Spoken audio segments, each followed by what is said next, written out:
ನಿರಂತರ ಟಿವಿ ವೀಕ್ಷಕರಿಗೆ ನಮಸ್ಕಾರ. ನಾವು ಇವತ್ತು ಕೂಡ್ಲಿಗಿಯಲ್ಲಿ ನಡೀತಾ ಇರತಕ್ಕಂಥ ಪತ್ರಿಕಾ ದಿನಾಚರಣೆಯಲ್ಲಿ ಭಾಗಿಯಾಗ್ತಾ ಇದ್ದೀವಿ ವೀಕ್ಷಕರೇ. ಈ ಒಂದು ವಿಶಿಷ್ಟವಾದಂಥ ಒಂದು ಪತ್ರಿಕಾ ದಿನಾಚರಣೆ ಇಂದು ಕೂಡ್ಲಿಗಿಯಲ್ಲಿ ನಡೀತು ಅಂತ ಹೇಳ್ಬೋದು ವೀಕ್ಷಕರೇ. ಈ ಒಂದು ಕಾರ್ಯಕ್ರಮದಲ್ಲಿ ವೃದ್ಧಾಶ್ರಮದ ಹಿರಿಯರಿಗೆ ಹಾಗೂ 75 ವರ್ಷಕ್ಕೂ ಮೇಲ್ಪಟ್ಟ ನಿವೃತ್ತ ನೌಕರರಿಗೆ ಒಂದು ವಿಶೇಷವಾಗಿ ಸನ್ಮಾನ ಮಾಡುವುದರ ಮೂಲಕ ಈ ಕಾರ್ಯಕ್ರಮಕ್ಕೆ ಒಂದು ಮೆರುಗು ಅಂತ ಹೇಳ್ಬೋದು ವೀಕ್ಷಕರೇ. ಈ ಕಾರ್ಯಕ್ರಮದಲ್ಲಿ ಹಿರಿಯ ಸಾಹಿತಿಗಳು ಹಾಗೆ ಪತ್ರಕರ್ತರಾದಂತಹ ಸಿದ್ದರಾಮ್ ಹಿರೇಮಠ ಅವರು ಉಪನ್ಯಾಸ ನೀಡಿದರು. ಹಾಗೆಯೇ PSI ಪ್ರಕಾಶ್ ಅವರು ಭಾಗವಹಿಸಿದರು. BJP ಮುಖಂಡರಾದಂಥ ಗುಳಗಿ ನಾಗರಾಜ್ ಅವರು ಭಾಗವಹಿಸಿದರು ವೀಕ್ಷಕರೇ. ಈ ಕಾರ್ಯಕ್ರಮದಲ್ಲಿ ಎಲ್ಲ ಪತ್ರಿಕಾ ಪ್ರತಿನಿಧಿಗಳು ಹಾಗೆಯೇ ಸಾರ್ವಜನಿಕರು ಹಾಗೆಯೇ ವಿಶೇಷ ಅತಿಥಿಗಳು ಇನ್ನೂ ಹೆಚ್ಚು ಸಂಖ್ಯೆಯಲ್ಲಿ ಭಾಗವಹಿಸಿದರು. ಬನ್ನಿ ಎಲ್ಲ ಕಾರ್ಯಕ್ರಮ ನೋಡಿಕೊಂಡು ಬರೋಣ ವೀಕ್ಷಕರೇ.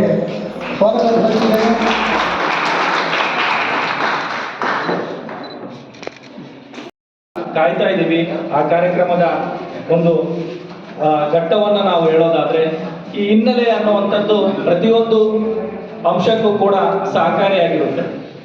ಈ ಕಾರ್ಯಕ್ರಮ ಕರ್ನಾಟಕ ಪತ್ರಕರ್ತರ ಸಂಘ ಅನ್ನುವಂಥದ್ದು ಪತ್ರಿಕಾ ದಿನಾಚರಣೆಯನ್ನ ಆಚರಣೆ ಮಾಡಿದ್ರೆ ಸಾಕಾಗಿತ್ತು.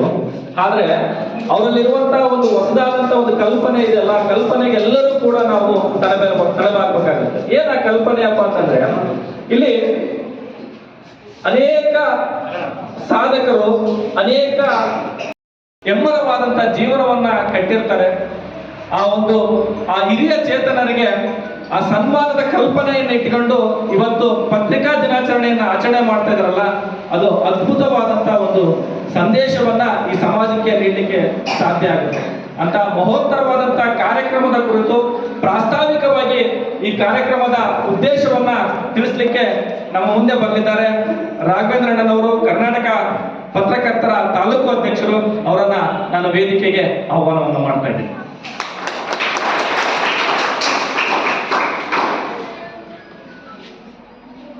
ವೇದಿಕೆ ಮೇಲೆ ಆಸೀನರಾದಂಥ ಹಿರಿಯ ಪತ್ರಕರ್ತರಾದಂಥ ಸಿದ್ದರಾಮ್ ಹಿರೇಮಠ ಸಾಹೇಬರೇ ಹಾಗೂ ನಮ್ಮ ಸಿದ್ದಪ್ಪ ಸಾಹೇಬರೇ ಹಾಗೂ ಗಣ್ಯರಾದಂಥ ಗುಳಗಿ ವೀರೇಂದ್ರಣ್ಣನವರೇ ಹಾಗೂ ರೆಹಮಾನಣ್ಣನವರೇ ಹಾಗೂ ನಮ್ಮ ಪತ್ರಕರ್ತರ ಸಂಘದ ತಾಲೂಕು ಸಲಹೆಗಾರರಾದಂಥ ನಮ್ಮ ಮಲ್ಲಿಕಾರ್ಜುನ್ ಸಾರ್ ಅವರೇ ಹಾಗೂ ನಮ್ಮ ಜಿಲ್ಲಾ ಕಾರ್ಯದರ್ಶಿಗಳಾದಂಥ ಪ್ರಕಾಶಣ್ಣನವರೇ ಹಾಗೂ ಗೌಸಣ್ಣನವರೇ, ನಮ್ಮ ಈ ಒಂದು ಕಾರ್ಯಕ್ರಮಕ್ಕೆ ಒಟ್ಟು ಬಂದಂಥ PSI ಸಾರ್ ಅವರೇ ಹಾಗೂ ನಮ್ಮ ಹಿರಿಯ ರಾಜ್ಯ ಸಲಹೆಗಾರರಾದಂಥ ಗೋಪಾಲಣ್ಣನವರೇ ಹಾಗೂ ಮುರುಳಣ್ಣನವರೇ, ಹಾಗೆ ಸಾಧಕರಲ್ಲಿ ಸಾಧಕಿಯಾಗಿರುವಂತಹ ಸ್ಥಾಪನೆ ಆಯಿತು.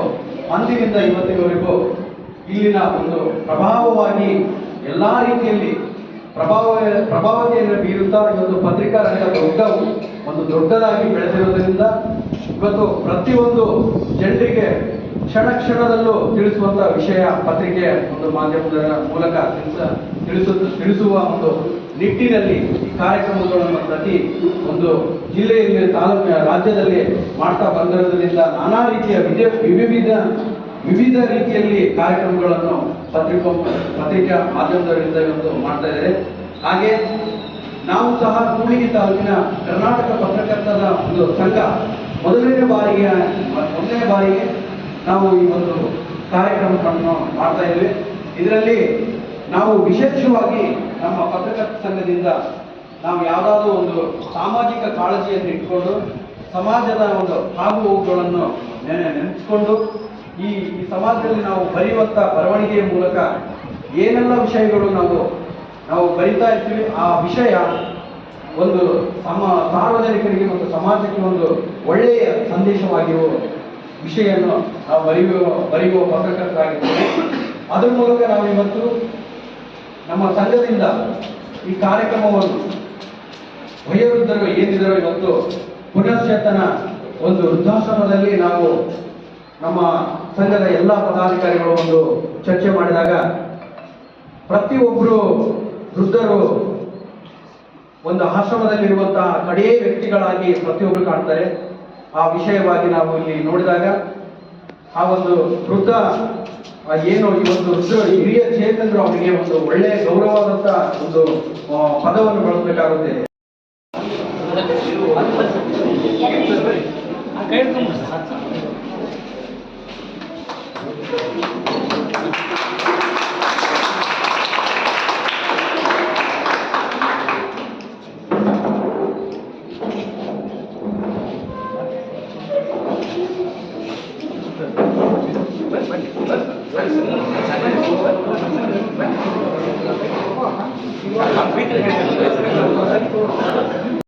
ಪತ್ರಕರ್ತರ ಸಂಘದ ಎಲ್ಲ ಪದಾಧಿಕಾರಿಗಳು ಒಂದು ತೀರ್ಮಾನ ತಗೊಂಡಿವಿ. ಇವತ್ತು ವೃದ್ಧರು ಏನಿರ್ತಾರೋ ಅವರು ಕಡಿಯದಾದಂಥ ಒಂದು ಆಸೆಗಳಿರುತ್ತೆ. ಯಾವುದೇ ಒಂದು ತಂದೆ ತಾಯಿಗಳಾಗಿರ್ಲಿ, ಯಾವುದೇ ಮಕ್ಕಳಾಗಿರ್ಲಿ, ಒಂದು ಕಳ್ಳು ಬಳ್ಳಿ ಅಥವಾ ಬೇರೆ ಒಂದು ಸಂಬಂಧಿಕರು ಸಹ ಬಿಟ್ಟು ಒಂದು ಅನಾಥಾಶ್ರಮಕ್ಕೆ ಬಿಟ್ಟು ಹೋದಾಗ ಅವರಿಗೆ ಆದಂಥ ನೋವುಗಳು ಬಹಳ ನೋವು ಅಂತ ಅನ್ನಿಸ್ತಾ ಇರ್ತತಿ. ಅಂತ ಒಂದು ಜೀವಗಳಿಗೆ ನಾವು ಏನಾದ್ರೂ ನಮ್ಮ ಸಂಘದ ವತಿಯಿಂದ ಒಂದು ಸನ್ಮಾನ ಅಂತ ಅನ್ನೋದು ಮಾಡಿದ್ರೆ ಅವರಿಗೆ ಏನು ಕೊಡಲಾಗದಂತ ಒಂದು ತೃಪ್ತಿಯನ್ನಾಗಿ ಒಂದು ಸಣ್ಣ ಅವರ ಮನಸ್ಸಲ್ಲಿ ಒಂದು ಸಣ್ಣದಾದಂತ ಒಂದು ಏನೋ ಒಂದು ಅವರಿಗೆ ದೊಡ್ಡ ಬಯಕೆ ಅಂತ ಇರುತ್ತದೆ ಅಂತ ಅನ್ನೋ ಒಂದು ದೃಷ್ಟಿಯನ್ನು ಇಟ್ಕೊಂಡು ಅವರಿಗೆ ಇವತ್ತು ಎಲ್ಲರಿಗೂ ಉಡುಗೊರೆ ಕೊಡೋದ್ರ ಮೂಲಕ ಅವರಿಗೆ ಸನ್ಮಾನವನ್ನು ಮಾಡಿಕೊಡ್ಬೇಕು. ಅದ್ರ ಜೊತೆಗೆ ನಮ್ಮ ಹಿರಿಯರಾದಂಥ ಕೆಲವರೆಲ್ಲ ಬುದ್ಧಿಜೀವಿಗಳು ಹೇಳಿದ್ರು, ನಿವೃತ್ತ ನೌಕರರು ಸಹ ಸುಮಾರು ಜನರು ನಮ್ಮನ್ನ ಕಡೆಗಣಿಸ್ತಾ ಇದ್ದಾರೆ ಅಂತ ನಾವೊಂದು ಮಾತು ಕೇಳಿ ಬಂದ್ವಿ. ಯಾಕಪ್ಪ ಅಂತಂದ್ರೆ ಅವರಲ್ಲೂ ಸಹ ನಿವೃತ್ತರು ಎಷ್ಟೋ ಸೇವೆ ಮಾಡಿದ್ದಾರೆ ಜನರಿಗೆ, ಎಷ್ಟೋ ಜನರಿಗೆ ಪ್ರಕೃತಿ ವಿಕೋಪದಲ್ಲಾಗಿರ್ಬೋದು, ಆಸ್ಪತ್ರೆಯಲ್ಲಾಗಿರ್ಬೋದು, ಕೋರ್ಟ್ಗಳಲ್ಲಾಗಿರ್ಬೋದು, ಪೊಲೀಸ್ ಸ್ಟೇಷನ್ ಒಂದು ವಿಷಯದಲ್ಲಾಗಿ ಎಲ್ಲ ರೀತಿಯಲ್ಲಿ ಕೆಲಸ ಮಾಡಿದಂಥ ನಿವೃತ್ತರು ಸಹ ಸಾಕಷ್ಟು ಸೇವೆಗಳು ಜನರಿಗೋಸ್ಕರ ಮಾಡಿರ್ತಾರೆ. ಅವರು ಸೇವೆ ಸಮೇತ ಈ ಸಮಾಜಕ್ಕೆ ಒಂದು ಒಳ್ಳೆ ಕೊಡುಗೆ, ಆ ಕೊಡುಗೆಯನ್ನು ನಾವು ಸಹ ಗುರುತಿಸಬೇಕು. ಅವರು ಯಾರಾಗಿರ್ಬೇಕಂದ್ರೆ ಇಲ್ಲಿ ನಿವೃತ್ತ ನೌಕರರು ಅಂದಾಗ ಸಾಕಷ್ಟು ಜನಗಳು ಅವರ ಒಂದು ಅವಧಿ ಮುಗಿದ ಮೇಲೆ ಅವರು ನಿವೃತ್ತರಾಗ್ತಾರೆ. ಆದ್ರೆ ನಾವು ಇಲ್ಲಿ ತಗೊಂಡೋಗ್ತೀವಿ ಏನಪ್ಪಾ ಅಂತಂದ್ರೆ, ಎಲ್ಲಿ ನಾವು ವೃದ್ಧಾಶ್ರಮದ ಒಂದು ವೃದ್ಧರಿಗೆ ನಾವು ಮಾಡ್ಬೇಕಂತ ಅನ್ಕೊಂಡಾಗ 75 ವರ್ಷದ ಮೇಲ್ಪಟ್ಟಂತ ನಾವು ವೃದ್ಧರಿಗೆ ಮಾಡಿದ್ರೆ ಅಥವಾ ನಿವೃತ್ತರಿಗೆ ಮಾಡಿದ್ರೆ ಅದು ಒಂದು ಸಾರ್ಥಕವಾಗಿ ಆಗುತ್ತೆ ಅನ್ನೋದು ಒಂದು ಒಳ್ಳೆ ಬಯಕೆ ಆಗಿತ್ತು. ಹಾಗಾಗಿ ಎಲ್ಲ ನಮ್ಮ ಸಂಘದ ಎಲ್ಲ ಪದಾಧಿಕಾರಿಗಳು ಈ ಒಂದು ತೀರ್ಮಾನ ತೆಗೆದುಕೊಂಡಿವಿ. ಈ ತೀರ್ಮಾನಕ್ಕೆ ನಮಗೆಲ್ಲರಿಗೂ ತಿಳಿಸಿದಾಗ ಎಲ್ಲರೂ ಬಂದಿದ್ದಾರೆ. ಈ ಕಾರ್ಯಕ್ರಮವನ್ನು ಯಶಸ್ವಿಗೊಳಿಸಲಿಕ್ಕೆ ಈ ಒಂದು ಒಳ್ಳೆಯ ಒಂದು ನಮಗೆ ಒಂದು ಸಮಾಜ ಸೇವೆ, ಇದು ಒಂಥರ ಸಮಾಜ ಸೇವೆ ಮಾಡಲಿಕ್ಕೆ ಅನುಕೂಲ ಆಯಿತು ಅಂತಂದು ನಮ್ಮ ಪತ್ರಕರ್ತರ ಸಂಘದ ಒಂದು ಅಡಿಯಲ್ಲಿ ಈ ಒಂದು ಕಾರ್ಯಕ್ರಮ ಹಮ್ಮಿಕೊಂಡಿದ್ವಿ. ಈ ಕಾರ್ಯಕ್ರಮಕ್ಕೆ ಎಲ್ಲ ಹಿರಿಯರು ಮತ್ತು ಗಣ್ಯರು ಬಂದಂತ ಎಲ್ಲರಿಗೂ ತುಂಬ ಹೃದಯ ಒಂದು ಮಾತನ್ನು ತಿಳಿಸುತ್ತಾ ಈ ಒಂದು ಕಾರ್ಯಕ್ರಮ ಒಂದು ಪ್ರಾಥಮಿಕವಾಗಿ ಮಾತನಾಡಲಿಕ್ಕೆ ನಮಗೆ ಅವಕಾಶ ಮಾಡಿಕೊಟ್ಟಂತ ತಮಗೆಲ್ಲರಿಗೂ ಧನ್ಯವಾದಗಳು ಹೇಳ್ತಾ. ಆದರೆ ಭಾರತದಲ್ಲಿ ಪತ್ರಿಕೆಗಳು ಹುಟ್ಟಿಕೊಂಡಂತ ಉಪನ್ಯಾಸನೇ. ಯಾಕಂದ್ರೆ ಕುವೆಂಪು ಅವರು ಮಾತಾಡ್ತಾರೆ, ಬ್ರಿಟಿಷರು ಭಾರತಕ್ಕೆ ಬರದೇ ಹೋಗಿದ್ರೆ ಭಾರತದಲ್ಲಿ ವೈಚಾರಿಕತೆನೇ ಬೆಳೀತಾ ಇರಲಿಲ್ಲ. ಆ ವೈಚಾರಿಕತೆಯ ಭಾಗವನ್ನ ಬೆಳೆಸಿ ಪ್ರಶ್ನಿಸುವಂತ ಹಕ್ಕನ್ನು ಕೊಟ್ಟಿದ್ದು ಈ ಪತ್ರಿಕೆಗಳು. ಸಮಾಜದ ಕಟ್ಟಕಡೆಯ ವ್ಯಕ್ತಿಯ ಒಂದು ತೊಳಲಾಟವನ್ನ, ಅವನ ಸಮಸ್ಯೆಯನ್ನ ನಿವಾರಣೆ ಮಾಡಲಿಕ್ಕೆ, ಅವನನ್ನ ಸಮಾಜದ ಮುಖ್ಯವಾಹಿನಿಗೆ ತರಲಿಕ್ಕೆ ಸಾಕ್ಷಿಯಾದಂಥವು ಈ ಪತ್ರಿಕೆಗಳು.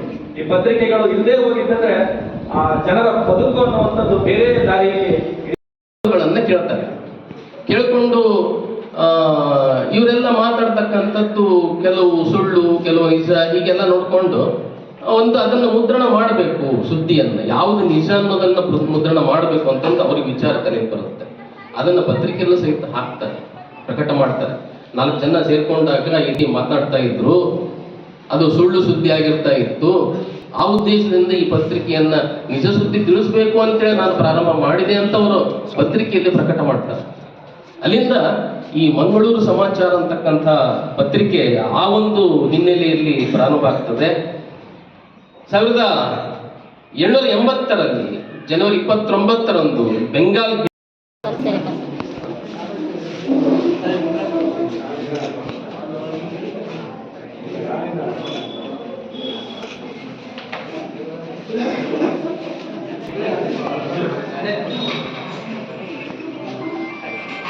ಪುನಶ್ಚೇತನ ವೃದ್ಧಾಶ್ರಮದ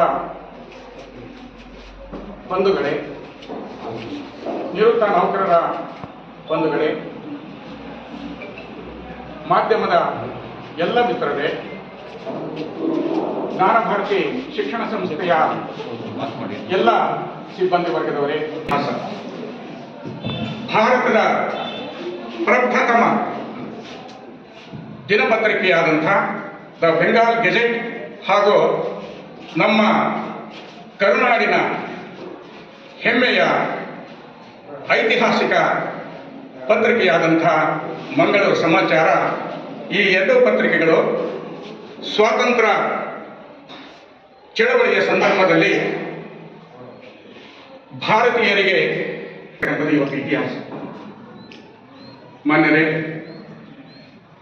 ಇಂದು ಈ ಪತ್ರಿಕಾ ದಿನಾಚರಣೆಯ ಶುಭ ಸಂದರ್ಭದಲ್ಲಿ ಹಿರಿಯ ಚೇತನಗಳನ್ನು ಅದನ್ನು ನಾವು ಮೆಚ್ಚಲೇಬೇಕಾದಂಥದ್ದು. ಅದರಲ್ಲಿ ವಿಶೇಷವಾಗಿ ಸಮಾಜದ ಅತ್ಯಂತ ನಿಷ್ಕೃಷ್ಟವಾದಂಥ ಜೀವನಕ್ಕೆ ತುತ್ತಾಗಿ ರುದ್ರಾಶ್ರಮವನ್ನು ಸೇರಿದಂಥ ನಮ್ಮ ಬಂಧು ಭಗಿನಿಯರಿದ್ದಾರಲ್ಲ, ಅವರನ್ನು ಕೂಡ ಗೌರವಿಸುವಂಥ ಈ ಸಂಸ್ಕೃತಿ ಇದೆಯಲ್ಲ, ಇದನ್ನು ನಾವು ಅತ್ಯಂತ ಗೌರವಯುತವಾಗಿ ಆಹ್ವಾನಿಸಲೇಬೇಕಾಗ್ತದೆ.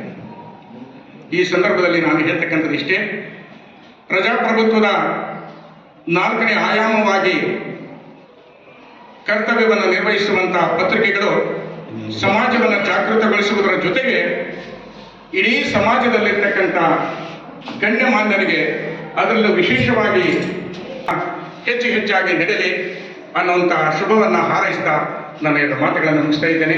ಜೈ ಹಿಂದ್, ಜೈ ಭಾರತ್. ಮೂಡುತ್ತಲ್ಲ, ಅದಕ್ಕೆ ಈ ಮಾನ್ಯರು ಸಾಕ್ಷಿ. ಯಾಕಂದ್ರೆ ಇವರ ಬರವಣಿಗೆ ಇದೆಯಲ್ಲ, ತನ್ನ ಒಂದು ಸ್ವಂತಿಕೆಯನ್ನ ವ್ಯಕ್ತಪಡಿಸುವುದರ ಮುಖಾಂತರ ಹೊಸ ಆಯಾಮವನ್ನ ಉಂಟು ಮಾಡಲಿಕ್ಕೆ ಸಾಧ್ಯ ಆಗುತ್ತೆ. ಎಷ್ಟೋ ಸ್ಥಳೀಯ ಬರಹಗಾರರಿಗೆ ಇವರೊಂದು ಪ್ರೇರಣೆ ಅಂತೇಳಿ ಹೇಳಲಿಕ್ಕೆ ಬಯಸ್ತೀನಿ. ನಾನು ಅನೇಕ ಸರ ಒಂದು ಕ್ಲಾಸ್ಗಳನ್ನು ಕೇಳಿದಾಗ ಅವರಲ್ಲಿದ್ದಂಥ ಒಂದು ಭಾಷಾ ಪ್ರೌಢಿಮೆ ಇದೆಯಲ್ಲ, ಆ ಕನ್ನಡ ಪ್ರೇಮ ಇದೆಯಲ್ಲ, ಅದು ಇವತ್ತಿನ ಉಪನ್ಯಾಸಕರಿಗೆ ಅತಿ ಮುಖ್ಯವಾಗಿರುವಂಥದ್ದು ಅಂತೇಳಿ ನಾನು ಭಾವಿಸ್ತೀನಿ. ಅಂತ ಮಾನೀಯರ ಒಂದು ಉಪನ್ಯಾಸವನ್ನ ಕೇಳುವಂಥದ್ದು ಕೂಡ ನಮ್ಮ ಒಂದು ಸೌಭಾಗ್ಯ ಅಂತ ಹೇಳ್ತಾ ಅವರನ್ನ ಹೃತ್ಪೂರ್ವಕವಾಗಿ ವೇದಿಕೆಗೆ ಆಹ್ವಾನವನ್ನು ಬಯಸ್ತಾ ಇದ್ದೇವೆ. ಇಲ್ಲಿ ಪತ್ರಿಕಾ ಮಿತ್ರರು ಹಮ್ಮಿಕೊಂಡಿರ್ತಕ್ಕಂಥದ್ದು ಬಹಳ ಸಂತೋಷದ ವಿಚಾರ. ಈ ಒಂದು ಕಾರ್ಯಕ್ರಮಕ್ಕೆ ಆಹ್ವಾನ ಮಾಡಿರ್ತಕ್ಕಂಥದ್ದು ಸಹಿತ ನನ್ನ ಒಂದು ಭಾಗ್ಯ ಅಂತ ನಾನು ಕಾಣಲಾದಂಥ ಏನೋ ಒಂದ್ ಕಡೆ ಇರ್ತಕ್ಕಂಥ ಎಲ್ಲ ಹಿರಿಯರು ವೃದ್ಧರು ಅವರನ್ನ ನೋಡುವಂಥ ಭಾಗ್ಯವನ್ನ ಇವತ್ತು ಸಂಘದವರು ಕಲ್ಪಿಸಿಕೊಂಡಿದ್ದಾರೆ. ಹಾಗಾಗಿ ನಾನು ಬಹಳ ಸಂತೋಷವನ್ನ ವ್ಯಕ್ತಪಡಿಸ್ತಾ ಇದ್ದೀನಿ. ಈ ಒಂದು ಕಾರ್ಯಕ್ರಮದ ಉದ್ದೇಶ ಪತ್ರಿಕಾ ದಿನಾಚರಣೆ ಅಂತ ಹೇಳಿ, ಭಾರತದ ಪ್ರಥಮ ಪತ್ರಿಕೆ ಅಂತೇಳಿ. ಅದರ ನಂತರ ನಾವು ನೆನೆಸ್ಬೇಕಾಗಿರ್ತಕ್ಕಂಥದ್ದು ಈ ಕ್ರೈಸ್ತ ಮಿಷನರಿಗಳು. ಅವರು ಕ್ರೈಸ್ತ ಮಿಷನರಿಗಳು ಅಂತಂದ್ರೆ ನಮಗೆ ಬಹಳಷ್ಟು ಕೊಡುಗೆಯನ್ನು ಕೊಟ್ಟಿದ್ದಾರೆ. ಇವತ್ತು ನಾವು ಕಿಟೆಲ್ ಅವರನ್ನ ನೆನಪಿಸಿಕೊಳ್ಳಲಾಗದೆ ಇರ್ಲಿಕ್ಕೆ ಆಗಲ್ಲ. ಯಾಕಂದ್ರೆ ಕನ್ನಡ ಇಂಗ್ಲಿಷ್ ನಿಘಂಟನ್ನ BL ರೈಸು ಶಾಸನ ಪಿತಾಮಹ ಅಂತ ಕರೀತಾರೆ. BL ರೈಸ್ ಅವರು ಶಾಸನಗಳನ್ನ ಸಂಗ್ರಹ ಮಾಡಿ, ಕರ್ನಾಟಕದ ಶಾಸನಗಳನ್ನ ನಾಡಿನ ಉದ್ದಗಲಕ್ಕೂ ಸಂಗ್ರಹ ಮಾಡಿ ಅವರು ಅದನ್ನು ಪ್ರಕಟ ಮಾಡಿದರು. ಅದೇ ರೀತಿಯಲ್ಲಿ ನಮ್ಮ ಹರ್ಮನ್ ಫ್ರೆಡ್ರಿಕ್ ಮೊಗ್ಲಿಂಗ್ 1843ರಲ್ಲಿ ಮಂಗಳೂರಿನಲ್ಲಿ ಮಂಗಳೂರು ಸಮಾಚಾರ ಅಂತಕ್ಕಂಥ ಪತ್ರಿಕೆಯನ್ನ ಪ್ರಥಮವಾಗಿ, ಕನ್ನಡದ ಪ್ರಥಮ ಪತ್ರಿಕೆಯನ್ನು ಪ್ರಾರಂಭ ಮಾಡಿದರು. ಅವರ ಉದ್ದೇಶ ಪತ್ರಿಕೆಯನ್ನು ಪ್ರಾರಂಭ ಮಾಡಿಕೊಂಡು ಹಿನ್ನೆಲೆ ಇದೆ. ಈಗ ನಾವು ಈ ಸುದ್ದಿಗಳು ಎಲ್ಲಿಂದ ಅಂತ ನಾವು ಯೋಚನೆ ಮಾಡಿದಾಗ, ಸುದ್ದಿಗಳ ಮೂಲನೇ ನಾವು ಜನರೆಲ್ಲ ಮಾತ್ರ ಕೇಳ್ತಕ್ಕಂಥದ್ದು. ಜನರೆಲ್ಲ ಒಂದ್ ಕಡೆ ಸೇರಿದ 4 ಜನ ಸೇರ್ಕೊಂಡಾಗ ಅಲ್ಲಿ ಹಂಗಾಯ್ತು, ಇಲ್ಲಿ ಹಿಂಗಾಯ್ತು, ಅದು ಇದು ಸುದ್ದಿ ಮಾತಾಡ್ತೀವಿ. ಆ ಸುದ್ದಿಗಳು ಕೆಲವು ನಿಜ ಇರಬಹುದು, ಕೆಲವು ಸುಳ್ಳು ಇರಬಹುದು, ಕೆಲವು ಕಲ್ಪನೆನೂ ಇರಬಹುದು. ಒಂದಿಷ್ಟು ಕಲ್ಪನೆ ಸೇರ್ಕೊಂಡಿರ್ತದೆ, ಕೆಲವು ಸಲ ಸತ್ಯನೂ ಇರ್ತದೆ. ಈ ಮೊಗ್ಲಿಂಗ್ ಅವರು ಆ ರೀತಿ ಮಂಗಳೂರಿನಲ್ಲಿ 1605ರಲ್ಲಿ ಜರ್ಮನಿಯಲ್ಲಿ ರಿಲೇಷನ್ ಅಂತಕ್ಕಂಥ ಹೆಸರಿನ ಪತ್ರಿಕೆ ಜರ್ಮನಿಯಲ್ಲಿ ಪ್ರಾರಂಭ ಆಗುತ್ತೆ. ಮತ್ತೆ ಅದೇ ರೀತಿಯಲ್ಲಿ ಬ್ರೆಜಿಲ್ನಲ್ಲಿ ಬ್ರೆಜಿಲ್ ಅಂತೇಳಿ ಈ ಬೆರಳುಗಳಲ್ಲಿ ಹಿಡಿತದೆ. ಇಷ್ಟೇ ಸಣ್ಣ, ಇಷ್ಟು ಸಣ್ಣದು ಪತ್ರಿಕೆ. ಜಗತ್ತಿನ ಅತ್ಯಂತ ಸಣ್ಣ ಪತ್ರಿಕೆ. ಮುದ್ರಣ ಎಲ್ಲ ಸೇಮ್ ನಮ್ಮ ಇಂಗ್ಲಿಷ್ ಪತ್ರಿಕೆಗಳು ಯಾವ ರೀತಿ ಇರ್ತವೆ ಅದೇ ರೀತಿಯಲ್ಲಿ ಮುದ್ರಣ, ಅತ್ಯಂತ ಸಣ್ಣ ಪತ್ರಿಕೆ. ಅದು ನೀವು ಇಂಟರ್ನೆಟ್ನಲ್ಲಿ ನೋಡಿದ್ರೆ ನಿಮಗೆ ಸಿಗುತ್ತೆ ಆ ಪತ್ರಿಕೆ ಯಾವ ರೀತಿ ಇದೆ ಅಂತಕ್ಕಂಥದ್ದು. ಆ ರೀತಿಯಲ್ಲಿ ಪತ್ರಿಕೆಗಳು ಬಹಳ ವೈವಿಧ್ಯಮಯ. ಹಾಗೆ ಈ ಮತ್ತೆ ಸುದ್ದಿಗಳು ಯಾವ ಸುದ್ದಿಗಳನ್ನು ಪ್ರಕಟ ಮಾಡಬೇಕು, ಹೇಗೆ, ಇವೆಲ್ಲ ಸ್ವಲ್ಪ ಪತ್ರಕರ್ತರಿಗೆ ಸ್ವಲ್ಪ ಅದು ಗೊತ್ತಿರಬೇಕಾಗುತ್ತೆ. ಎಲ್ಲವೂ ಸುದ್ದಿಗಳೇ, ಆದರೆ ಯಾವುದು ನಿಜವಾದ ಸುದ್ದಿ, ಯಾವುದು ವಿಶೇಷವಾದ ಸುದ್ದಿ, ಅದನ್ನೆಲ್ಲ ಸ್ವಲ್ಪ ಓಡಾಡಬೇಕಾಗುತ್ತೆ. ಇಲ್ಲಿ ವೇದಿಕೆ ಮೇಲಿರ್ತಕ್ಕಂಥ ಸಹೋದರಿ ಲಕ್ಷ್ಮೀದೇವಿ ಪ್ರಜಾವಾಣಿ ಪತ್ರಿಕೆಯಲ್ಲಿ ನಾನು ವರದಿಗಾರನಾಗಿದ್ದಾಗ ಸುದ್ದಿಯನ್ನು ಮಾಡಿದ್ದೆ. ಅದು ವಿಶೇಷ ವರದಿ ಅಂತ ಅನಿಸ್ಕೊಳುತ್ತೆ. ವಿಶೇಷ ವರದಿ ಅಂತಂದ್ರೆ ಏನಂದ್ರೆ ಈ ರೀತಿ ವಿಶೇಷವಾಗಿರ್ತಕ್ಕಂಥ ವಿಷಯ ಏನಾಗ್ತದೆ ಅದು ವಿಶೇಷ ವರದಿ ಆಗ್ತದೆ. ಇನ್ನು ಸುಲಭವಾಗಿ ಸರಳವಾಗಿ ಹೇಳಬೇಕಾದ್ರೆ ಬಹಳ ಬಹಳ ಆಶ್ಚರ್ಯಕರ ಸುದ್ದಿ ಅಂತಕ್ಕಂಥವು ಇರ್ತವೆ. ಅಚ್ಚರಿ ಪಡ್ತಕ್ಕಂಥ ಸುದ್ದಿಯನ್ನು ಅನ್ನುವಂಥವು ಸಹಿತ ಇರ್ತವೆ. ಉದಾಹರಣೆಗೆ, ನಾಯಿ ಮನುಷ್ಯನಿಗೆ ಕಚ್ಚಿದರೆ ಅದು ಸಹಜ ಸುದ್ದಿ. ನಾಯಿ ಮನುಷ್ಯನಿಗೆ ಕಚ್ಚಿದರೆ ಅದು ಸಹಜ ಸುದ್ದಿ, ಅದು ಏನು ದೊಡ್ಡ ವಿಷಯ ಅಲ್ಲ, ಆ ಸುದ್ದಿ ಯಾರು ಹಾಕೋದು. ಆದ್ರೆ ಮನುಷ್ಯ ನಾಯಿಗೆ ಕಚ್ಚಿದರೆ ಅದು ವಿಶೇಷ ಸುದ್ದಿ. ನೋಡಿ, ಸುದ್ದಿಯಲ್ಲೇ ಎಷ್ಟು ವಿಚಿತ್ರ ಇರುತ್ತೆ. ಇಂಥವುಗಳನ್ನ ಬಹಳ ವಿಶೇಷವಾಗಿರ್ತಕ್ಕಂಥ ಸುದ್ದಿಗಳು ಅಂತೇಳಿ ಗಮನಿಸಲಾಗ್ತದೆ. ಹಾಗೆ ಪತ್ರಿಕೆಗಳು ಈಗ ಸ್ವಲ್ಪ ಮುದ್ರಣ ಮಾಧ್ಯಮ ಏನಿದೆಯಲ್ಲ, ಬಹಳಷ್ಟು ಕಾಸ್ಟ್ಲಿ ಮಾಧ್ಯಮ ಮತ್ತು ಜನರು ಮತ್ತು ಜನಪ್ರತಿನಿಧಿಗಳು, ಸರ್ಕಾರ, ಕಚೇರಿಗಳು, ಇವೆಲ್ಲ ಒಂದಕ್ಕೊಂದು ಲಿಂಕ್ ಇವು. ಹಾಗಾಗಿ ಪತ್ರಕರ್ತರು ಈ ಆಡಳಿತದಲ್ಲಿ ಒಂದು ಜೀವನಾಡಿಯಾಗಿ ಸಮಸ್ಯೆಗಳನ್ನ, ಅಲ್ಲಿರ್ತಕ್ಕಂಥ ತಪ್ಪುಗಳನ್ನ, ಅವುಗಳನ್ನೆಲ್ಲ ಎತ್ತಿ ತೋರಿಸ್ತಕ್ಕಂಥ, ಜನರಿಗೆ ಒಳಿತನ್ನ ಮಾಡತಕ್ಕಂಥ, ಸಮಾಜಕ್ಕೆ ಒಳಿತನ್ನ ಮಾಡತಕ್ಕಂಥ ಕೆಲಸವನ್ನ ಮಾಡಬೇಕಾಗುತ್ತೆ.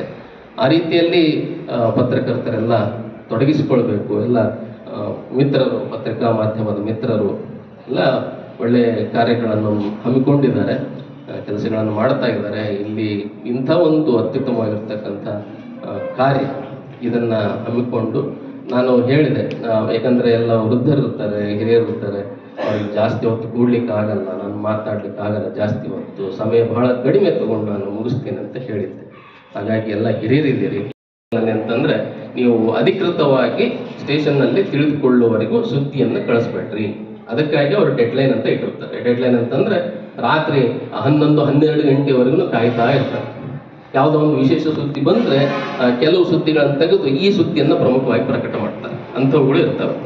ಹಾಗಾಗಿ ಕರೆಸಿ ಮಾತಾಡಲಿಕ್ಕೆ ಅನುಕೂಲ ಮಾಡಿರ್ತಕ್ಕಂಥ ಹಂತವಾಗಿ ಕಾರ್ಯಕ್ರಮದಲ್ಲಿ ವೇದಿಕೆಯಲ್ಲಿ ಆಸೀನರಾಗಿರುವಂತ ನಮ್ಮ ಕಾರ್ಯಕ್ರಮದ ಅತಿಥಿಗಳಾದಂತ ಉಳ್ಗಿ ವೀರೇಂದ್ರಣ್ಣನವರು, ಸಂಘ ಕೂಡ್ಲಿಗಿ ಘಟಕ, ಈ ಒಂದು ನಮ್ಮ ಸಹೋದರ ಬಂಧುಗಳೇ, ತಾಯಂದಿರೇ, ಹಾಗೆಯೇ ಇಂದಿನ ಮಕ್ಕಳೇ ಮುಂದಿನ ಭಾವಿ ಸತ್ಪರಿಚಯಗಳಾಗ್ತಕ್ಕಂಥ ಮಕ್ಕಳೇ, ನಾನು 82 ವರ್ಷದ ವಯೋವೃದ್ಧ, ಈಗ ನಿವೃತ್ತ ನೌಕರರ ಅಧ್ಯಕ್ಷನಾಗಿ ಅನೇಕ ವರ್ಷಗಳ ಕಾಲ ನಾನು ಮಾಡ್ತಾ ಬಂದಿದ್ದೇನೆ.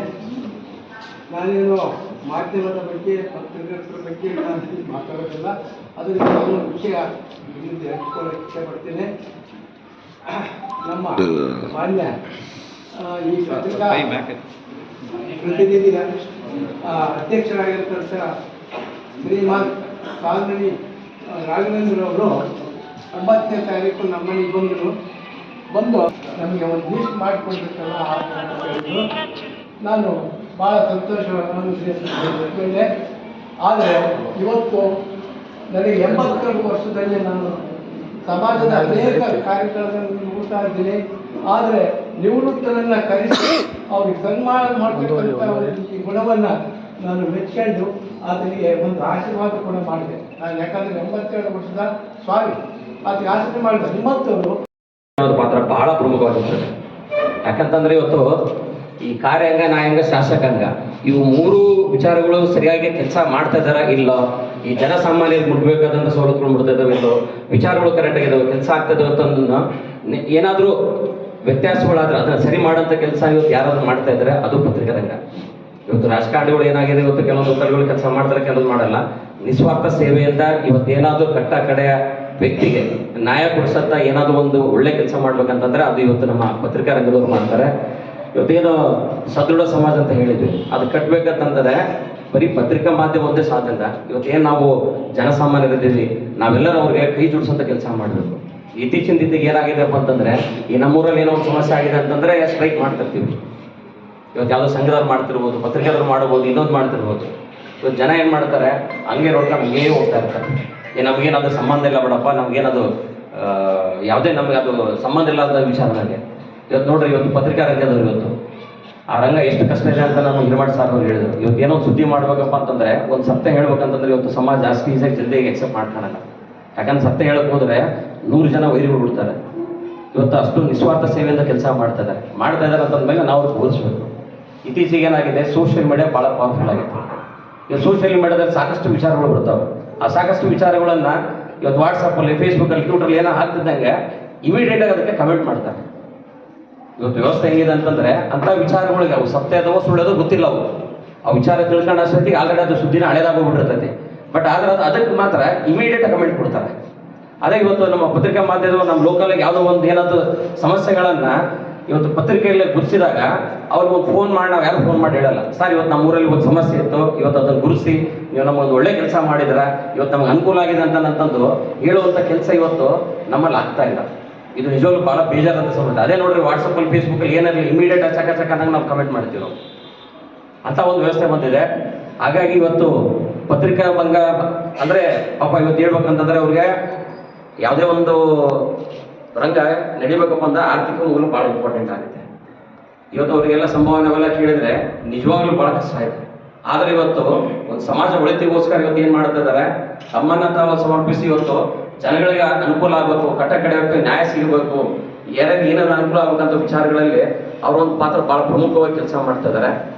ಈ ಒಂದು ಕಾರ್ಯಕ್ರಮನ ನನಗೆ ಇನ್ವೈಟ್ ಮಾಡೋಕ್ಕೆ ನಮ್ಮ ರಾಘು, ನಮ್ಮ ತಿಪ್ಸ ಮಾಡೋರು ಬಂದಿದ್ದರು. ಸಹಜವಾಗಿ ಎಲ್ಲ ಪತ್ರಿಕೆಗಳನ್ನ ಮಾಡ್ತಿದ್ವಿ, ಜೊತೆಗೆ ನಾವು ವೃದ್ಧರಿಗೆ ನಾವು ಸನ್ಮಾನ ಕಾರ್ಯಕ್ರಮ ಮಾಡ್ತಾ ಇದ್ದೀವಿ, ಮತ್ತು ರಿಟೈರ್ಡ್ ಗೌರ್ಮೆಂಟ್ ಎಂಪ್ಲಾಯೀಸ್ಗಳು ಮಾಡ್ತಾಯಿದ್ವಿ ಅಂತದ್ದು. ಹೊರಗೂ ಭಾಳ ಒಳ್ಳೆ ಕೆಲಸ ಮಾಡ್ತಿದೀಯಾ. ಯಾಕಂತಂದರೆ ಸಾಕಷ್ಟು ಕಾರ್ಯಕ್ರಮಗಳಿಗೆ ಮಾಡ್ತಾರೆ, ವೇದಿಕೆಯಲ್ಲಿ ಬರ್ತೀವಿ, ಸನ್ಮಾನ ಮಾಡ್ತಾರೆ, ಭಾಷಣ ಮಾಡ್ತೀವಿ, ಹೋಗ್ತೀವಿ. ಆದ್ರೆ ಏನಾಗುತ್ತೆ, ಯಾರಾದರೂ ಒಂದು 4 ಜನ ಅನುಕೂಲ ಆಗಂತ ಒಂದು ಕೆಲಸನ ಜೊತೆಗೆ ಮಾಡಿದ್ರೆ ಅದು ಭಾಳ ಅದ್ಭುತವಾದಂಥ ಕೆಲಸ ಆಗುತ್ತೆ. ಅದಕ್ಕೆ ಹೇಳಿದಾಗ ನಾನು ಒಂದೇ ಮಾತಂದೆ, ಆಯ್ತಪ್ಪ ನೀನು ಏನು ಕಾರ್ಯಕ್ರಮ ಮಾಡ್ತಿದ್ದೀರ ಭಾಳ. ಯಾವುದೇ ಒಂದು ಅಂಗ ಸರಿಯಾಗಿ ಕೆಲಸ ಇಲ್ದಾಗ ಅದು ಸಮಾಜಕ್ಕೆ ತಿಳಿಪಡಿಸ್ತಾರೆ ಅವರು. ಉದಾಹರಣೆ, ನಮ್ಮದೇ ಉದಾಹರಣೆ ತಗೊಳ್ಳಿ, ಯಾವುದೇ ಒಂದು ಇಲಾಖೆಯಲ್ಲಿ, ನಮ್ಮ ಪೊಲೀಸ್ ಇಲಾಖೆಯಲ್ಲಿ ಯಾವುದೇ ಒಂದು ಸರಿಯಾಗಿ ಕೆಲಸ ಮಾಡಿಲ್ಲ, ಒಂದು ಟ್ರಾಫಿಕ್ ಜಾಮ್ ಆಗಿದೆ ಅಂದ್ರೂ ಬರೀತಾರೆ. ಅವಾಗ ನಾವು ಎಚ್ಚೆತ್ಕೊಳ್ತೀವಿ. ಒಂದೇನಾದರೂ ಕಳ್ತನ ಆಗಿದೆ, ತುಂಬ ಕಳ್ತನ ಆಗ್ತಾ ಇದೆ ಬಂದಾಗೂ, ಅಂದರೆ ಯಾವುದೇ ಒಂದು ವಿಚಾರಗಳನ್ನು ಅವರು ಬರೆದಾಗ, ಸಮಾಜಕ್ಕೆ ಅದು ಮೆಸೇಜ್ ಹೋದಾಗ ಅಧಿಕಾರಿಗಳು ಆಗಿರ್ಬೋದು ಅಥವಾ ರಾಜಕಾರಣಿಗಳು ಆಗಿರ್ಬೋದು ಅಲರ್ಟ್ ಆಗ್ತಾರೆ. ಹೌದು, ನಮ್ಮನ್ನ ಅಬ್ಸರ್ವೇಷನ್ ಮಾಡ್ತಾ ಇದ್ದಾರೆ, ನಮ್ಮ ಕೆಲಸವನ್ನು ಸರಿಯಾಗಿ ನಾವು ಮಾಡ್ತೀವಿ ಇಲ್ಲ ಅನ್ನೋದನ್ನು ಸಮಾಜಕ್ಕೆ ಗೊತ್ತುಪಡಿಸ್ಲಿಕ್ಕೆ ಪತ್ರಕರ್ತರಿದ್ದಾರೆ. ಹಂಗಾಗಿ ನಮ್ಮ ನ್ಯಾಯಬದ್ಧವಾದ ಅಥವಾ ಸರಿಯಾದ ಕರ್ತವ್ಯವನ್ನು ನಾವು ಮಾಡಬೇಕನ್ನೋದು ಅವರು ಎಚ್ಚರಿಕೆ ಗಂಟೆಯನ್ನು ನಮಗೆ ಕೊಡ್ತಾ ಇರ್ತಾರೆ. ಹಾಗಾಗಿ ನಮ್ಮ ಈ ಪತ್ರಕರ್ತರ ಇರ್ಬೋದು ಮತ್ತು ನಮ್ಮ ಪೊಲೀಸದ್ದು ಮೊದಲಿಂದನೂ ಒಂದು ಹೆಂಗಂದರೆ, ಈಗ ಯಾವುದೇ ಒಂದು ಸಣ್ಣ ವಿಚಾರದಿಂದ ಹಿಡ್ಕೊಂಡು ಎಲ್ಲದಕ್ಕೂ ನಮಗೆ ಅವರು ಫೋನ್ ಮಾಡ್ತಾ ಇರ್ತಾರೆ. ಒಂದು ಹಾವು ಕಡಿದು ಸತ್ರೂ ಆ ವಿಚಾರಕ್ಕಾಗಿ ಫೋನ್ ಮಾಡ್ತಾ ಇರ್ತಾರೆ. ಒಂದು VIP ಮೂವ್ಮೆಂಟ್ ಇದ್ರೂ ಸರ್ ಯಾವಾಗ ಬರ್ತಾರಂತ ನಮಗೆ ಫೋನ್ ಮಾಡ್ತಾ ಇರ್ತಾರೆ. ಎಲ್ಲಾದರೂ ಒಂದು ಸ್ಟ್ರೈಕ್ ನಡೀತಾ ಇರುತ್ತೆ, ಅವಾಗ ಅವರು ನಮ್ಮ ಜೊತೆಲಿ ಇರ್ತಾರೆ. ಹಾಗಾಗಿ ಅವರಿಗೂ ನಮಗೆ ಒಂದು ಅನ್ಯೋನ್ಯತ ಒಂದು ಸಂಬಂಧ ಇರುತ್ತದೆ. ಪತ್ರಕರ್ತರು ಏನಪ್ಪ ಅಂತಂದರೆ, ಸಮಾಜದಲ್ಲಿ ನಡೀತಕ್ಕಂಥ ಸಮಾಜಕ್ಕೆ ಒಳ್ಳೆಯದಾಗುವಂಥ ವಿಚಾರಗಳನ್ನು ಬಿತ್ತರಿಸಬೇಕು. ಅದರಿಂದ ಸಮಾಜಕ್ಕೆ ಒಂದು ಒಳ್ಳೆ ಇದಾಗುತ್ತೆ. ಸಮ್ಟೈಮ್ಸ್ ಏನಾಗುತ್ತೆ, ಬೇರೆದು ಯಾವುದೋ ಒಂದು ಇವರು ನಮ್ಮ ಇನ್ನೊಬ್ಬರು ಬ್ರದರ್ ಹೇಳಿದರು, ಸರ್ ಲೀಗಲ್ ಇದ್ದರು, ಆ ಒಂದು ಸಮಾಜ ಒಂದು ವಿಚಾರವನ್ನು ನಾವು ಏನಾದರೂ ಪ್ರಕಟಣೆ ಮಾಡಿದಾಗ ಅದು ಒಳ್ಳೆಯ ಸಂದೇಶವನ್ನು ನೀಡುವಂಥ ಸಂದೇಶ ಇರಬೇಕು ಹೊರತು ಅನ್ಯಥಾ ಬೇರೆ ಒಂದು ಕಮ್ಯುನಿಟಿಗೆ ಇರ್ಬೋದು ಅಥವಾ ಒಂದು ಕಮ್ಯುನಿಟಿ ಮಧ್ಯೆ ಏನಾದರೂ ಸಾಮರಸ್ಯ ಹರಡುವಂಥ ವಿಚಾರಗಳಿರ್ಬೋದು ಅಥವಾ ಏನಾದರೂ ಬೇರೆ ಒಂದು ಇವು ಯಾರಿಗಾದರೂ ನೋವು ಆಗುವಂಥ ತೊಂದರೆ ಆಗುವಂಥ ವಿಚಾರಗಳನ್ನು ಯಾರು ದಯವಿಟ್ಟು ಪ್ರಕಟಣೆ ಮಾಡಬಾರ್ದು. ಅದು ಸಮಾಜಕ್ಕೊಂದು ಒಳ್ಳೆಯ ಸಂದೇಶ ಹೋಗಬೇಕು ಅಂತಂದು ಹೇಳ್ತಾ ಇದ್ದೀನಿ. ಇತ್ತೀಚೆಗೆ ಸೋಷಿಯಲ್ ಮೀಡಿಯಾ ಮತ್ತು ನಕಲಿ ಪತ್ರಕರ್ತರದ್ದು ಒಂದು ಸ್ವಲ್ಪ ಹಾವಳಿಗಳು ತುಂಬ ಕಡೆ ಇರ್ತದೆ. ಬಟ್ ನಮ್ಮಲ್ಲಿ ಯಾವುದೂ ಆ ರೀತಿ ಇಲ್ಲ. ಈಗ ಇದು ಸೋಷಿಯಲ್ ಮೀಡಿಯಾದಲ್ಲಿ ತುಂಬ ಸ್ಪೀಡ್ ಇರೋದ್ರಿಂದ ಪತ್ರಕರ್ತರಲ್ಲೇ ಮತ್ತೆ ಕಾಂಪಿಟೇಷನ್ ತುಂಬ ಆಗಿ ಕೆಲವೊಂದು ಅವರವರ ನಡುವೆ ಇದಾಗುವಂಥ ಸಂದರ್ಭಗಳು ತುಂಬ ಇರ್ತವೆ. ಹಾಗಾಗಿ ಈ ಒಂದು ಸಂದರ್ಭದಲ್ಲಿ ನನಗೆ ಇಲ್ಲಿಗೆ ಕರೆಸಿ ಮಾತಾಡಲಿಕ್ಕೆ ಅನುವು ಮಾಡಿಕೊಟ್ಟಂಥ ತಮ್ಮೆಲ್ಲರಿಗೂ ವಂದಿಸುತ್ತಾ ನನ್ನ ನಾಡಿನಲ್ಲಿ ದೇಶದಲ್ಲಿ ಆಗ್ತಕ್ಕಂಥ ಏನು ಕಾರ್ಯಾಂಗ ನ್ಯಾಯಾಂಗ ಈ ಕಾರ್ಯಕ್ರಮಗಳಲ್ಲಿ ಏನಾದರೂ ಲೋಪದೋಷಗಳನ್ನು ಬಂದಾಗ ಸಂವಿಧಾನದ 4ನೇ ಅಂಗವಾಗಿ ಈ ಪತ್ರಿಕಾ ರಂಗ ಸಮಾಜದ ತೊಡಕುಗಳನ್ನು ತಿದ್ದುವಂಥ ಕೆಲಸ ಮಾಡ್ತಕ್ಕಂಥದ್ದು ಈ ಮುಖ್ಯವಾಗಿ ಪತ್ರಿಕಾ ರಂಗದವರು ಆಗಿರ್ತಾರೆ.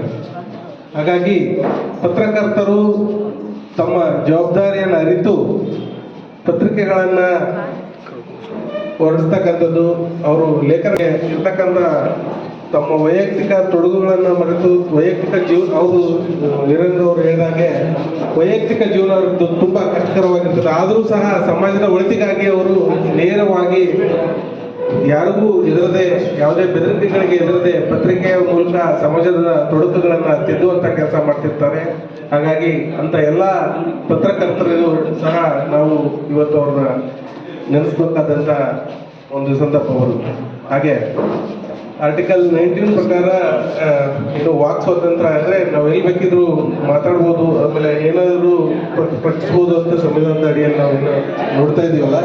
ಆದರೆ ನಾವೇನೇ ಬರೆದ್ರು ಏನೇ ನೋಡಿದ್ರು ಅದು ಒಂದು ತಿಳ್ಕೋಬೇಕು, ಅದರಿಂದ ಇನ್ನೊಬ್ರಿಗೆ ಹರ್ಟ್ ಆಗಂಗಿರಬಾರ್ದು, ಇನ್ನೊಬ್ಬರ ಸ್ವಾತಂತ್ರ್ಯವನ್ನು ಅಥವಾ ಇನ್ನೊಬ್ಬರಿಗೆ ನೋವು ಕೊಡ್ತಕ್ಕಂಥ ಸಂಗತಿಗಳಾಗಿರಬಾರ್ದು. ವೈಯಕ್ತಿಕವಾಗಿ ಅದನ್ನು ಮನಗಂಡು ಈ ಒಂದು ಪತ್ರಿಕೆಗಳನ್ನು ಬರೀಬೇಕಾಗ್ತದೆ. ಅಂದರೆ ಸತ್ಯ ಬರೀಬೇಕು. ಹಾಗಂತೇಳಿ ಇನ್ನೊಬ್ಬರಿಗೆ ಅದರಿಂದ ಅಂದರೆ ತಪ್ಪು ಮಾಡಿದವ್ರು ಹೇಳಿದ್ರೆ ಪರವಾಗಿಲ್ಲ, ಸುಳ್ಳಾಗಿ ಅವ್ರಿಗೆ ನೋವಾಗಂಥ ವಿಚಾರಗಳನ್ನು ಯಾರೂ ಮಾತಾಡಲೂಬಾರ್ದು, ಯಾವುದೇ ಇದರಲ್ಲೂ ಬರಲೂಬಾರ್ದು. ಆ ಒಂದು ವಿಚಾರವನ್ನು ಹೇಳ್ತಾ, ಹಾಗೆ ಇಲ್ಲಿ ವೃದ್ಧಾಶ್ರಮದಲ್ಲಿ ಇರ್ತಕ್ಕಂಥ ತಂದೆ ತಾಯಿಗಳಿಗೆ ಒಂದು ಮಾತನ್ನು ಹೇಳ್ತೀನಿ. ನಿಮ್ಗೇನಾದ್ರೂ ನಿಮ್ಮ ಮಕ್ಕಳು ಏನಾದರೂ ನಿಮಗೆ ನೋಡ್ಕೊಳ್ತಾ ಇಲ್ಲ, ಇಲ್ಲಿ ಹಾಕಿದ್ದಾರೆ, ಆದರೆ ನೀವು ಅವರಿಂದ ಕಾನೂನಿನಡಿಯಲ್ಲಿ ಜೀವನಾಂಶವನ್ನು ಪಡಿತಕ್ಕಂಥ ಒಂದು ಹಕ್ಕಿರುತ್ತೆ.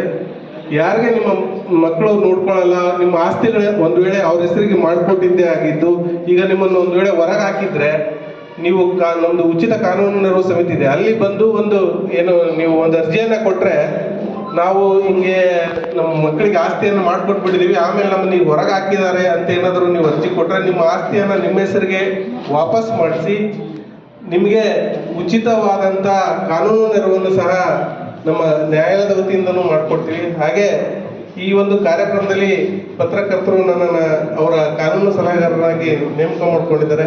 ಅವರ ಜೊತೆಗೆ ನಾನು ಸದಾ ಇರ್ತೀನಿ ಅಂತ ಹೇಳ್ತಾ ಈ ಕಾರ್ಯಕ್ರಮದಲ್ಲಿ, ಯಾಕಂದ್ರೆ ಭಾಳ ಸಮಯ ಇಲ್ಲ, ಈ ಒಂದು ಸಂದರ್ಭದಲ್ಲಿ ನನಗೆ ಮಾತನಾಡಲು ಅವಕಾಶ ಮಾಡಿಕೊಟ್ಟಂತ ಎಲ್ರಿಗೂ ಹೊಂದಿಸಿ ನನ್ನ ಮಾತುಗಳನ್ನ ಮುಗಿಸ್ತೀನಿ. ಜೈ ಹಿಂದ್, ಜೈ ಕನ್ನಡ. ಸಾಂತ್ವನ ಈಗ ಹೇಗಾಗಿದೆ ಅಂದರೆ ನಮ್ಮ ನೈತಿಕ ಮೌಲ್ಯಗಳು ಕುಸಿದಿದೆ ಅನ್ನೋದಕ್ಕೆ ಅದೇ ಒಂದು ಕಾರಣ. ಯಾಕಂದರೆ ತಂದೆ ತಾಯಿಗಳನ್ನ ನಾವು ಈ ರೀತಿ ಇದರಲ್ಲಿ ಸೇರಿಸೋದ್ರಿಂದ ಯಾವ ರೀತಿ ಒಂದು ನಾವು ಮೆಸೇಜ್ ಕೊಡ್ತಾ ಇದ್ದೀವಿ ಅನ್ನೋದು ಇದರಿಂದ ತಿಳಿದಿದೆ. ಯಾರೇ ಆಗಿರಲಿ ನಾವು ಇಲ್ಲಿ ಇದ್ರ ಮುಖಾಂತರ ಹೇಳೋದೇನೆಂದರೆ, ನಮ್ಮ ತಂದೆ ತಾಯಿಗಳು ನಮ್ಮನ್ನ ಹೊತ್ತು ದೊಡ್ಡವರು ಮಾಡಿರ್ತಾರೆ. ಈ ರೀತಿ ಅನಾಥಾಶ್ರಮಗಳು ಅಥವಾ ವೃದ್ಧಾಶ್ರಮಗಳು ಹೆಚ್ಚಾಗಿ ಇರಬಾರ್ದು. ಈ ರೀತಿ ಅವರಿಗೆ ಈ ಒಂದು ಕೊನೆಯ ಒಂದು ಇದರಲ್ಲಿ ಇಂಥ ಒಂದು ಇಳಿಯ ವಯಸ್ಸಿನಲ್ಲಿ ಈ ಒಂದು ಸಾಂತ್ವನ ಹೇಳೋದ್ರ ಮುಖಾಂತರ ಈ ಒಂದು ಕಾರ್ಯಕ್ರಮದ ಮುಖಾಂತರ ಅವ್ರಿಗೊಂದು ಸನ್ಮಾನ ಮಾಡೋದ್ರ ಮುಖಾಂತರ ಒಂದು ಒಳ್ಳೆ ಸಮಾಜಕ್ಕೆ ನಾವು ಅವ್ರ ಜೊತೆಯಲ್ಲಿ ಇದ್ದೀವಿ ಅನ್ನೋದನ್ನು ಮೆಸೇಜ್ ಕೊಡಲಿಕ್ಕೆ ನಮ್ಮ ಕಾರ್ಯನಿರತ ಪತ್ರಕರ್ತರ ಸಂಘದವರು ಈ ಒಂದು ಕಾರ್ಯಕ್ರಮ ಹಮ್ಮಿಕೊಂಡದ್ದು ನನಗೆ ಹೃದಯದಿಂದ ತುಂಬ ಅವರಿಗೆ ಥ್ಯಾಂಕ್ಸ್ ಹೇಳಲಿಕ್ಕೆ ಫಸ್ಟ್ ಆಫ್ ಆಲ್ ನಾನು ಇಷ್ಟಪಡ್ತಾ ಇದ್ದೀನಿ. ಅದು ಒಂದು.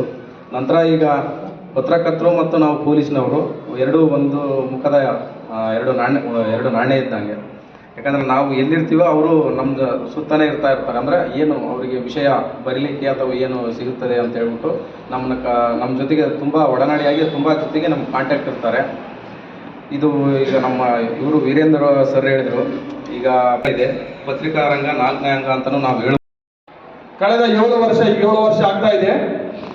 ನಿಜವಾಗ್ಲೂ ಬ್ಯಾಂಗ್ಳೂರಿಂದ ಒಂದು ಟೀಮ್ ಬಂತು, ಸ್ವಾಮಿ ವಿವೇಕಾನಂದ ಶಿವಾಶ್ರಮ ಅಂತ. ಅವರೆಲ್ಲ ಸುಮಾರು 75 ವರ್ಷದವರೆ, ಮೋಸ್ಟ್ ಸೀನಿಯರ್ ಸಿಟಿಸನ್ಸ್ ಸರ್ ಇದಾರಲ್ಲ ವಹಿಸ್ತಾರೆ. ಬಟ್ ಅವ್ರು ಬಂದು ಬೆಂಗಳೂರಲ್ಲಿ ಕೂಡ್ಲಿಗಿಂದ ಕಣ್ಣು ಆಪರೇಷನ್ ಮಾಡಿಸ್ಬೇಕಂತ ಕೇಳಿದ್ರು. ನಾವು ಬ್ಯಾಂಗ್ಳೂರ್ ಜನ ಅಂದ ತಕ್ಷಣನೇ ನಮಗೆಲ್ಲ ಕಮರ್ಷಿಯಲ್ ಅಂತೀವಿ, ಅವರೆಲ್ಲ ನಮಗೆಲ್ಲ ಬಳಸ್ಕೊಂತಾರೆ, ಇಲ್ಲ ನಮಗೋಸ್ಕರ ಏನಾದರೂ ಇರ್ತಾರ ಅಂತ ಅನ್ಕೊಡ್ತೀವಿ. ಬಟ್ ಅವರು ನಿಜವಾಗ್ಲೂ ನಿಸ್ವಾರ್ಥಿಗಳು. ಅವರೆಲ್ಲ ಚೀಫ್ ಸೆಕ್ರೆಟರಿ ಕೋಟಿ ಜನರಿಗೆ ಬಿಸಿ. ಹಾಗಾಗಿ ಯಾವುದೇ ಸರ್ಕಾರದ ಸಮಸ್ಯೆಗಳಾಗಲಿ ಹಾಗೂ ಸಾರ್ವಜನಿಕ ಯಾವುದೇ ಸಮಸ್ಯೆಗಳಾಗಲಿ ಅವರು ಎತ್ತಿ ಹಿಡಿದು ಅವರು ನಿಸ್ವಾರ್ಥ ಸೇವೆಯನ್ನು ಮಾಡ್ತಾ ಇರ್ತಾರೆ. ಯಾಕಂದ್ರೆ ಸಮಾಜದಲ್ಲಿ ತೊಂದರೆಗಳು ಬಂದಾಗ ಯಾರಾದರೂ ಧ್ವನಿಯಾಗಿ ಮೊದಲು ನಿಂತಾರ ಅಂತ ಹೇಳಿದ್ರೆ ಅದು ಪತ್ರಕರ್ತರೆ. ಹಾಗಾಗಿ ಈ ಒಂದು ಪತ್ರಕರ್ತರು ಸ್ವತಂತ್ರ ಪೂರ್ವದಲ್ಲಿ ಕೂಡ ಅವರ ಮಹತ್ವವಾದಂತಹ ಸೇವೆ ಕೂಡ ಇರ್ತದೆ. 1944ರಲ್ಲಿ ಸ್ವಾತಂತ್ರ್ಯ ಚಳವಳಿಯಲ್ಲಿ ಬಹಳ ಅದ್ಭುತವಾದಂತಹ ಸೇವೆಯನ್ನು ಜನರನ್ನು ಜಾಗೃತಿ ಮೂಡಿಸುವುದಂತ ಹೇಳಿದ್ರೆ ಅದು ಪತ್ರಕರ್ತ. ಈಗೆಲ್ಲ ಸೋಷಿಯಲ್ ಮೀಡಿಯಾ ಇದೆ, ಬಟ್ ಅದು ಯಾವ್ದು ಇದ್ದಿಲ್ಲ. ಅವ ಒಂದು ಪತ್ರಿಕೆಯಲ್ಲಿ ಏನಾದ್ರು ಬಂದ್ರೆ ಅದು ದೊಡ್ಡ ವಿಚಾರ ಆಗ್ತಿತ್ತು. ಅದೇನೋ ಒಂದು ದೊಡ್ಡ ಸುದ್ದಿ, ಪತ್ರಿಕೆಯಲ್ಲಿ ಬಂದಿದೆ, ಇದು ನಿಜ ಇರ್ತದೆ. ಯಾಕಂದ್ರೆ ಅವೆಲ್ಲ ಆಗಿನ ಪತ್ರಕರ್ತರು ನಿಸ್ವಾರ್ಥಿಗಳು, ಫ್ರೀಡಮ್ ಫೈಟರ್ಸ್, ಯಾರಿಗೆ ಹೆದರ್ತಾ ಇದ್ದಿಲ್ಲ. ಸಾಕಷ್ಟು ನಮ್ಮೂರಲ್ಲಿನೇ ಮಲ್ಲಣ್ಣ ಸರ್ ಎತ್ತಿದ್ರು, ಅವ್ರ ಪತ್ರಿಕೆಯಲ್ಲಿ ಕೂಡ್ಲಿಗೆ ಏನಾದ್ರು ರೈಟಿಂಗ್ ಮಾಡಿದ್ರೆ ಅದು ನಿಜ ಆಗಿರ್ತಿತ್ತು. ಅವ್ರ ಬಗ್ಗೆ ನಾವು ಸಣ್ಣರಿದ್ದಾಗ ನಾವು ಕೇಳ್ತಾ ಇದ್ವಿ, ಅವರು ಸರ್ ಬಂದಾರಂದ್ರೆ ನಾವು ದೂರ ನಿಂತ್ಕೊತಿದ್ವಿ ಪತ್ರಕರ್ತರವ್ರು ಅಂತ. ಅಷ್ಟೊಂದು ಗೌರವ, ಆ ಗೌರವ ಈಗಲೂ ಇದೆ. ಯಾಕಂದ್ರೆ ಈ ರಂಗನೇ ಅಂತ ಮಹತ್ವವಾದ ರಂಗ. ಅದ್ರ ಜೊತೆಗೆ ಈ ಒಂದು ಕಾರ್ಯಕ್ರಮ, ಸನ್ಮಾನ ಮಾಡೋದು ಕಾರ್ಯಕ್ರಮ ಹಮ್ಮಿಕೊಂಡಿದ್ದಾರಲ್ಲ, ನಿಜ ಬಹಳ ಶ್ಲಾಘನೀಯ. ಎಲ್ಲರೂ ಮಾಡಿದ್ದಾರೆ, ಎಲ್ಲರೂ ತಮ್ಮ ಸ್ವಾರ್ಥಗೋಸ್ಕರ, ತಮ್ಮ ಏನೋ ಒಂದು ಹೆಮ್ಮೆಗೋಸ್ಕರ ಬೇಕಾದವರಿಗೆ, ಹಿರಿಯರಿಗೆ, ಸೊಳ್ಳೆ ಶ್ರೀಮಂತರಿದ್ದಂತರಿಗೆ ಅಂತೇಳಿ ಕರ್ಸ್ಕೊಂಡು ಒಂದು ಸನ್ಮಾನ ಮಾಡ್ತಾರೆ. ಆದರೆ ಸರ್ ನಿಮಗೆ ಬಹಳ ಥ್ಯಾಂಕ್ಸ್. ನಿಮ್ಮ ಪತ್ರಿಕೆ ಬಹಳ ಎತ್ತರವಾಗಿ ಬೆಳೀಲಿ. ಯಾಕಂದ್ರೆ ಇಲ್ಲಿ ಕರೆದಿರೋದು ವಯೋವೃದ್ಧರು, ಅವರಿಗೆ ನೀವು ಸನ್ಮಾನ ಮಾಡ್ತಾ ಇರೋದು ನಾನು ಕೇಳಿ ನಿಜವಾಗ್ಲೂ ನನಗೆ ಮನಸ್ಸಿಂದ ಮಾತಾಡಕ್ ಆಗ್ತಾ ಇಲ್ಲ, ಅಷ್ಟೊಂದು ಸಂತೋಷ ಆಗ್ತಾ ಇದೆ. ಯಾಕಂದ್ರೆ ಅವ್ರಿಗೆ ಯಾರಿಲ್ಲ ಅಂತ ಅಂದ್ಕೊಂತಿದ್ದಾರೆ, ಅವ್ರಿಗೆ ನೀವು ಇದ್ದೀರಲ್ಲ, ನಿಮ್ ಜೊತೆಗೆ ವೇದಿಕೆಯಲ್ಲಿ ಕುಂತದ್ದು ಎಲ್ಲರೂ ಇದೀವಿ, ನಾವು ಇದೀವಿ. ನಿಜವಾಗ್ಲೂ ಇಂಥ ಒಂದು ಕಾರ್ಯಕ್ರಮಗಳನ್ನ ಹಮ್ಮಿಕೋಬೇಕು. ನಾನು ಕೂಡ ಕಳೆದ 7 ವರ್ಷಗಳಿಂದ ಒಂದು ಸಣ್ಣ ಅಳಿಲು ಸೇವೆಯನ್ನು ಸೇವೆ ಸಲ್ಲಿಸ್ತಾ ಬಂದಿದ್ದೀನಿ. ಒಂದು ಗೌರವಧನವಾಗಿ ಏನು ಇವತ್ತಿನ ದಿನ ಖರ್ಚು ವೆಚ್ಚಗಳಿದೆ, ಅವರು ಹೆಂಡತಿ ಇರ್ತಾರೆ, ಮಕ್ಕಳು ಇರ್ತಾರೆ, ಈಗ ಓದಿಸೋದೇ ಕಷ್ಟ ಇರುತ್ತೆ. ಒಂದು ಇಂತಿಷ್ಟು ನಾವು ಸಹ ಸಂಘಟನೆಯರು ನಿಮ್ಮ ಜೊತೆಯಲ್ಲಿ ಸೇರ್ಕೊಂಡು ಬೇಕಾದ್ರೆ ಫ್ರೀಡಮ್ ಪಾರ್ಕ್ ಅಂತ ಇಡೀ ರಾಜ್ಯ ಪತ್ರಕರ್ತರ ಸಂಘದರು ಸೇರಿ ಒಂದು ಮನವಿ ಕೊಡೋದು ಸರ್ಕಾರಕ್ಕೆ.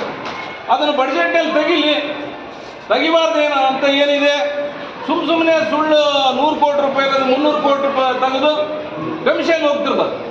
ಎಷ್ಟೋ ಜನ ಕಮಿಷನ್ ತಿಂತಾರೆ.